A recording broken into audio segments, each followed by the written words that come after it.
Hello friends, welcome to the lecture of DRCS। Okay, अब हम लोग आगे देखेंगे थोड़ा। सबसे पहले नेक्स्ट टॉपिक है active earth pressure. Active earth pressure by Rankine's theory. There are some assumptions in this theory. We shall consider the following cases of cohesionless backfill. First है soil mass is a semi infinite homogeneous dry and cohesionless. यहाँ पे बहुत ये जो है assumptions वो assume किए गए हैं रैंकाइन्स थियोरी में।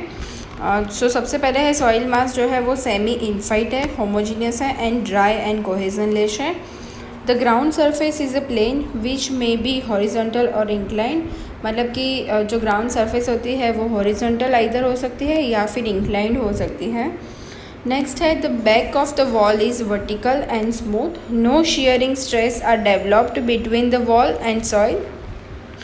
उसके बाद है the wall yields about the base and satisfy the deformation condition for a plastic equilibrium. ये सारे हैं एजम्पशंस ये रैंकाइन्स थियोरी के। अब हम लोग देखेंगे कोहेजन लेस बैकफिल जो होता है उसमें कौन से ये केसेस होते हैं। तो फर्स्ट केस है ड्राई और moist backfill with no surcharge. ठीक है, तो ये जो एक बैकफिल है तो ये वन टाइप ऑफ केस है कि हमारी जो सॉइल होती है वो इस टाइप की हो सकती है, ड्राई और moist backfill with no surcharge. तो उसके अंदर हम लोग प्रेशर कैसे काउंट करेंगे और टोटल प्रेशर वॉल पे जो एक्ट होगा वो कैसे काउंट करेंगे अगर ऐसे टाइप का हमारा बैकफिल होगा तो। उसके बाद सेकेंड बैकफिल है सबमर्ज बैकफिल, थर्ड है backfill with uniform surcharge and last है बैकफिल विथ स्लोपिंग सरफेसेस। ये 4 टाइप के बैकफिल हो सकते हैं। तो उसमें प्रेशर कैसे कैलकुलेट करेंगे उसकी बात करेंगे आगे। तो सबसे पहले लेते हैं ड्राई और moist backfill with no surcharge. ठीक है, तो उसके अंदर हमें अगर pressure at base of the wall find out करना है तो उसके लिए इक्वेशन होगा PA is equal to KA into gamma into H। ठीक है, तो उसमें PA क्या है? Intensity of the active earth pressure trying to move the wall away from the wall. ठीक है, KA क्या है? तो KA है coefficient of active earth pressure. हम लोग यहाँ पे एक्टिव अर्थ प्रेशर की बात कर रहे हैं। वो एक्टिव अर्थ प्रेशर किसको बोलते हैं? वॉल से थोड़ा दूर मूव करेगा वो अपने प्रेशर को, तो उसको बोलेंगे एक्टिव अर्थ प्रेशर। और पैसिव अर्थ प्रेशर वॉल की साइड मूव होगा, टूवर्ड्स टू द वॉल होगा, तो उसको बोलेंगे पैसिव अर्थ प्रेशर। ठीक है, तो अभी यहाँ पे active earth pressure coefficient of active earth pressure देख रहे हैं। तो उसका इक्वेशन आएगा 1 minus sine phi upon 1 plus sine phi, where phi क्या है? तो angle of friction for the backfill. अब यहाँ पे गैमा क्या होता है? तो वो होता है unit weight of the soil, H होता है height of the retaining wall और स्मॉल h होता है any height below the ground surface. ठीक है, तो ये जो नॉर्मली प्रेशर कहाँ पे एक्ट होता है तो H/3 डिस्टेंस पे होता है। यहाँ पे आपको ये फिगर आप फिगर में देख रहे हो कि ड्राई और मॉइस्ट बैकफिल के लिए विथ नो सरचार्ज, तो उसके लिए इक्वेशन क्या है? तो हमने आगे देखा कि KA into gamma into H। ठीक है, तो ये नीचे आपको PA का इक्वेशन दिख रहा है। ठीक है, और KA कहाँ पे लगता है? तो H/3 पे। ठीक है, अब total earth pressure find out करना है, मतलब कि रिजल्टेंट फोर्स पर length of the wall find out करना है। तो उसका जैसे कि यहाँ पे क्या है, इसका एरिया जो प्रेशर का है वो कैसा बन रहा है? ट्राइंगल बन रहा है। ठीक है, आप फिगर में देख रहे हो। और कौन सी हाइट पे लग रहा है? तो H/3 पे लग रहा है। तो उसका इक्वेशन क्या होगा? ट्राइंगल का इक्वेशन क्या होता है? 1/2 इंटू उसका एरिया। ठीक है, 1/2 इंटू एरिया इंटू लेंथ। तो यहाँ पे 1/2 इंटू उसका एरिया क्या होगा? तो आगे हम लोगों ने प्रेशर फाइंड आउट किया PA, आपको नीचे यहाँ दिख रहा है, एरो करके लिखा है PA। तो 1/2 इंटू PA लेंगे, क्योंकि PA क्या है? उसका एरिया मतलब प्रेशर है, तो प्रेशर डायग्राम का एरिया मतलब कि टोटल PA जितना होगा उतनी लेंथ होगी उसकी। ठीक है, तो 1/2 इंटू PA इंटू H मतलब कि टोटल हाइट है। ठीक है। तो उसका इक्वेशन अगर हम लोग देखें, पी ए का इक्वेशन पुट करके हम लोग अगर इक्वेशन देखें तो क्या हो जाएगा, P capital P A is equal to 1/2 into K A into gamma into H square. ठीक है, क्योंकि पी ए का इक्वेशन क्या था, के A into gamma into H, और यहाँ का इक्वेशन क्या था, 1/2 into small P A into H. तो हम लोग सारी वैल्यू पुट करेंगे तो हमें इक्वेशन मिल गया। तो ये इक्वेशन था ड्राई और मॉइस्ट बैकफिल के लिए, अगर हमें टोटल प्रेशर फाइंड आउट करना है। Effect of the surcharge on a level backfill, तो उसका क्या इफ़ेक्ट हो सकता है। तो फर्स्ट है gravity load act on a level backfill due to a construction of a building and the movement of vehicles near the top of the retaining wall. Second है these additional loads can be assumed to a static and uniformly distributed on the top of the backfill for a calculation purpose. So this distributed load WS can be treated as a statistically equivalent to the additional height. So additional height क्या होगी, तो WS divided by gamma E of a soil bag with a unit weight V. This additional height of a backfill is calculated surcharge and this is expressed either in terms of height और in terms of distributed load. So आप ये सब figure में देख पाओगे। So अगर हम लोग फिगर देखेंगे सबमर्ज बैकफिल के, ठीक है। तो ये सबमर्ज बैकफिल जो है उसके अंदर जो रिटेनिंग वॉल होती है वो पूरी सैचुरेटेड होती है, ठीक है। तो ये केस में क्या होता है, तो in this case the sand behind the retaining wall is saturated with the water and the lateral earth pressure is made up of 2 components, ठीक है। 2 कंपोनेंट के होते हैं। फर्स्ट क्या होता है, due to submerge weight gamma dash and due to water, ठीक है, उसका वेट और ड्यू टू वाटर। तो उसमें हम लोग जो पी ए कैलकुलेट करेंगे तो वो 2 टाइप के उसके फाइंड आउट करेंगे। तो सबसे पहला है due to water at depth H, ठीक है। सो सबमर्ज वेट के लिए क्या होगा उसका इक्वेशन, तो उसका इक्वेशन जैसे कि हमने आगे फाइंड आउट किया था कि A into gamma into H, तो सेम यहाँ पे भी होगा, बट यहाँ पे गैमा डैश क्या होगा, तो वो वाटर का गैमा लेंगे, मतलब कि वाटर के अंदर ये जो गैमा डैश है वो लेंगे। So P A is equal to K A gamma dash into H plus lateral pressure due to water। Due to water pressure कितना होगा वो फाइंड आउट करना हो तो हम लोग क्या करेंगे, वाटर की density into H height, so gamma H into H.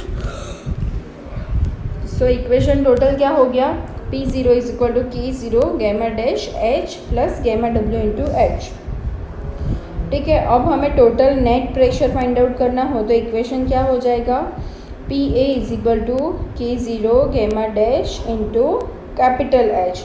तो वो क्यों हम लोग फाइंड आउट करते हैं, so if the water stands to both side of the wall and the water pressure need not be consider and net lateral pressure can be calculated by equation this P A is equal to K A into gamma dash into H, ठीक है।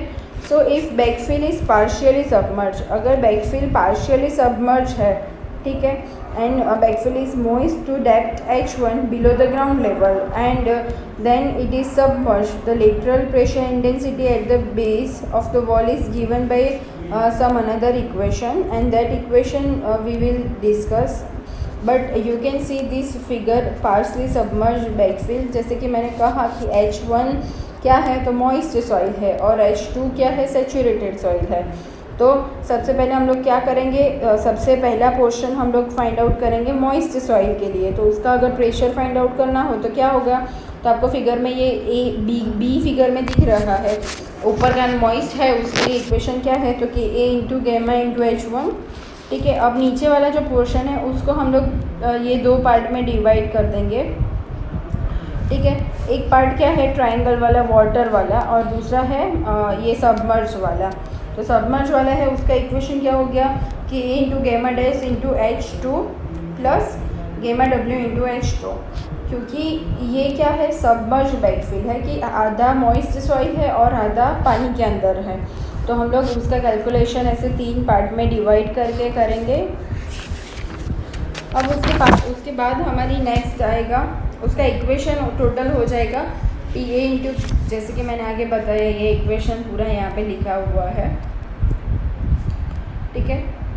अब आगे है backfill with uniform surcharge. तो surcharge क्या है?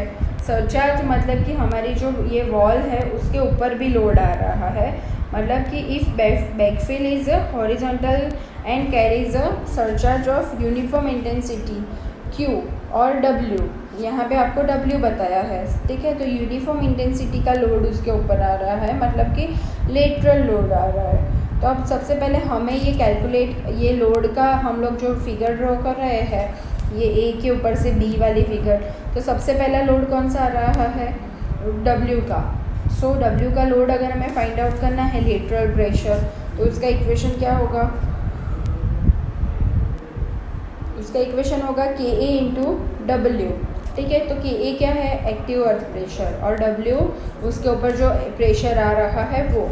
अब दूसरा हम लोग कौन सा प्रेशर फाइंड आउट करेंगे? ये जो बैकफिल है उसका प्रेशर।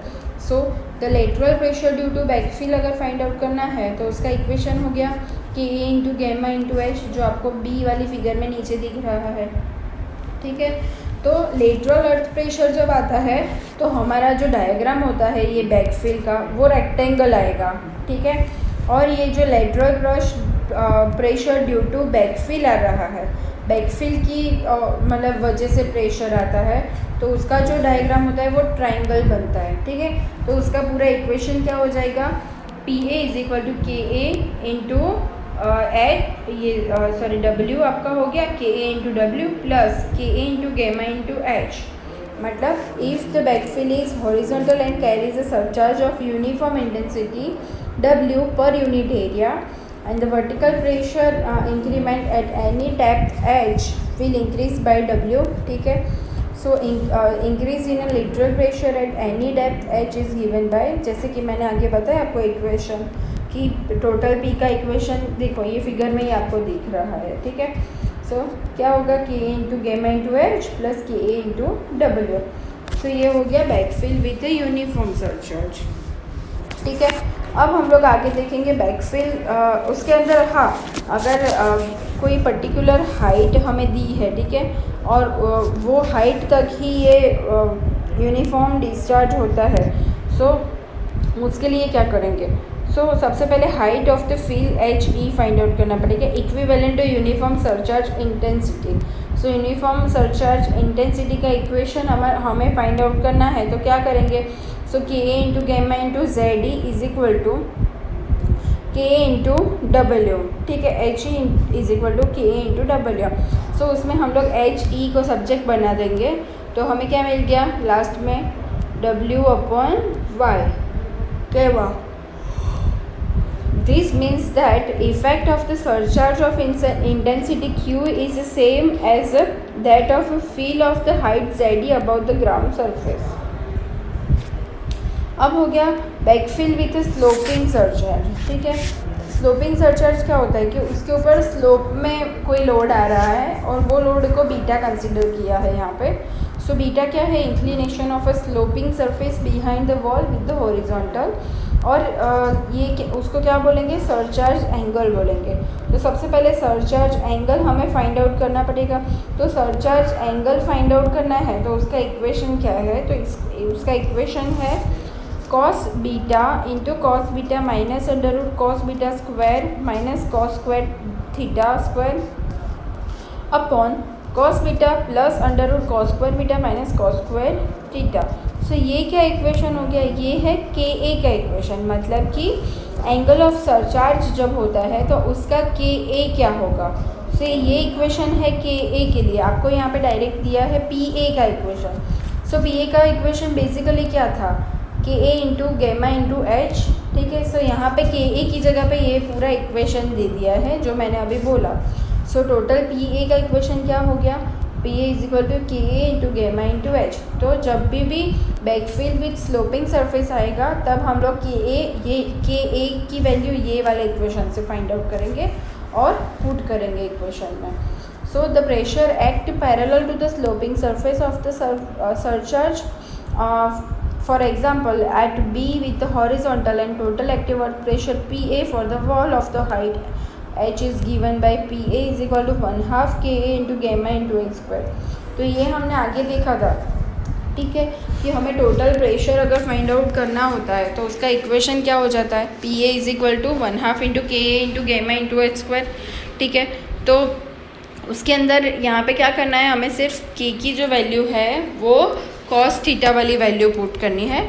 अब आएगा resultant acting at H third about the base of a retaining wall in a direction parallel to the surcharge. कब होगा ऐसा, तो जब थीटा है वो ज़ीरो होगा, मतलब कि उसके अंदर हम लोग क्या करेंगे, के ए की वैल्यू जो सिंपल वाली वैल्यू है 1 माइनस साइन थीटा अपन 1 प्लस साइन थीटा यूज़ करेंगे। और जब ये जो वैल्यू है वो क्या होता है, एंगल में होगा, तो हम लोग जो बीटा की वैल्यू कौन सी लेंगे, के की वैल्यू वो बीटा वाली जो थी कॉस थीटा वाली वो वैल्यू पुट करेंगे। अब नेक्स्ट टॉपिक है passive earth pressure. So passive earth pressure किसको बोलते हैं, so passive earth pressure is extracted on a wall when it has a tendency to move towards the backfield. वहाँ पे क्या था, move opposite to the backfield था, यहाँ पे है टूवर्ड्स टू द बैकफील्ड, मतलब कि बैकफील्ड की तरफ जाएगा, ठीक है। तो जब भी प्रेशर बैकफील्ड की तरफ जाता है तो उसको बोलते हैं पैसिव प्रेशर, और बैकफील्ड से अवे होता है तो उसको बोलेंगे एक्टिव अर्थ प्रेशर। देखो यहाँ पे आपको फिगर दिख रही है, इसमें क्या है, when due to active earth pressure from the right side hand the wall moves to the left hand side, ठीक है, ये वॉल जो है वो लेफ्ट साइड मूव हो रही है, and the soil is to the left is thus compressed and turn exert passive earth pressure resisting such movement. आपको ये फिगर में दिख रहा है कि एक्टिव अर्थ प्रेशर यहाँ से आ रहा है, तो अब पैसिव अर्थ प्रेशर का इक्वेशन क्या है। सो पैसिव अर्थ प्रेशर क्या है, इन्वर्स है, एक्टिव अर्थ प्रेशर का इन्वर्स है। जैसे कि एक्टिव अर्थ प्रेशर का इक्वेशन क्या था, उसका इक्वेशन था 1 minus sine theta upon 1 plus sine theta. So उस पैसिव अर्थ प्रेशर उसका इन्वर्स है, तो के पी फाइंड आउट करना हो तो उसका इक्वेशन क्या हो जाएगा, 1 अपॉन के ए हो जाएगा, और के ए की वैल्यू हम लोग ये इक्वेशन में पुट करेंगे तो हमारी के पी की वैल्यू क्या हो जाएगी, सो 1 प्लस साइन थीटा अपन 1 माइनस साइन थीटा हो जाएगी। सो वो दोनों एक दूसरे के इन्वर्स है। So total pressure will be by P P, मतलब कि ये जो पैसिव अर्थ प्रेशर है उसकी वजह से टोटल अर्थ प्रेशर कितना हो जाएगा, 1/2 into K P into gamma into X square, और कहाँ पे लगेगा, तो H third about the base, ठीक है। तो अब हम लोग फॉर एग्जांपल थीटा की वैल्यू 30 पुट करते हैं, तो के पी की वैल्यू क्या आएगी, 1/3, और के ए की वैल्यू क्या आएगी, 3, दैट मीन्स के पी इज 9 टाइम्स के ए, ठीक है। If a uniform surcharge of intensity W per unit area act over the surface of the backfield, the increase in a passive pressure will be equal to Kp into W, and the passive earth pressure intensity at a depth h is given by Pp is equal to Kp into gamma into h plus W, ठीक है। If backfill is having a top surface at an angle B and the passive pressure will given by, मतलब कि इसमें कुछ भी नहीं है, जो एक्टिव प्रेशर था वो पैसिव प्रेशर से मतलब इन्वर्स है, उसका इन्वर्स है, ठीक है। सो यहाँ जहाँ पे हम लोग के ए की वैल्यू फाइंड आउट, के ए की वैल्यू पुट करते थे, तो यहाँ पे उसकी जगह पे के पी पुट करना है पैसिव प्रेशर में, और के पी क्या है, तो 1 plus sine theta upon 1 minus sine theta. और अगर ये कोई एंगल पे लग रहा है, मतलब कि उसके ऊपर कोई सरचार्ज एंगल पे लग रहा है, तो उसकी के पी की वैल्यू क्या होगी, तो यहाँ पे इक्वेशन दिया है cos beta upon cos beta plus under root cos beta square plus cos theta square upon cos beta minus under root cos beta square minus cos theta square, ठीक है। अब है stability of the cantilever retaining wall. तो cantilever retaining wall है, उसकी अगर हमें stability find out करनी है तो हमें अलग अलग बेस मतलब वेट फाइंड आउट करना पड़ेगा कि वेट ऑफ W1 क्या है, वेट ऑफ W2 क्या है। सो ये पूरा टॉपिक है वो हम लोग नेक्स्ट लेक्चर में पढ़ेंगे, ठीक है। Stability of the cantilever wall और उसका एग्जाम्पल भी करेंगे। तो अगर आपको ये आगे वाले थियोरी में समझ में नहीं आ रहा है तो आप लोग ये थियोरी सेम आगे पढ़ चुके हो ये सॉइल मैकेनिक्स में, ठीक है। आप लोगों ने सॉइल मैकेनिक्स एंड GT करके सब्जेक्ट पढ़ा है, तो उसमें सेम थियोरी आई थी। तो आप वो बुक भी एक बार रेफ़र कर सकते हो अगर आपको ये प्रेशर फाइंड आउट करने का समझ में नहीं आया।